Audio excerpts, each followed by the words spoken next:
இது மிகப்பெரிய சாட்சி. நீங்கள் இப்போ பார்க்கலாம், ஒவ்வொரு இடங்களாக காட்டுறோம். 500க்கும் மேற்பட்ட பானைகள் அனைத்தும் வந்து ஒரு மூதாதையர்களுடைய மிக மிக முக்கியமான ஒரு மதிப்பு மிக்க ஒரு இடமாக நம்ம கருத வேண்டிய இடம். பார்க்குறீங்க நீங்கள், அதில் பாருங்கள், ஏதோ உலோக துண்டுகள்லாம் கூட தெரியுது. அந்த அளவுக்கு சிறப்பான ஒரு இடம் இந்த செங்கோலூர்.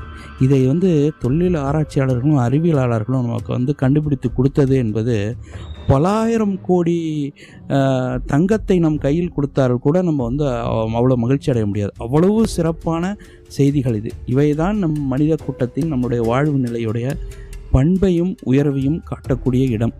அதனால் கண்டிப்பாக இது வந்து வெறும் பொட்டல் காடாக இருக்குதுன்னு நினச்சிட்டு நீங்கள் வந்து இதை வந்து தவிர்த்திட வேணாம். செல்லும்போது இங்கே முட்கள், சேறு இதெல்லாம் இருக்குது, கவனமாக பாருங்கள். நீங்கள் கண்டிப்பாக இது வந்து பக்கத்துலேயே வந்து சாலை இருக்குது. அதனால் ஒன்று சாலையிலேருந்து இறங்கி இப்படி பார்க்கலாம். இதில் ஒன்றும்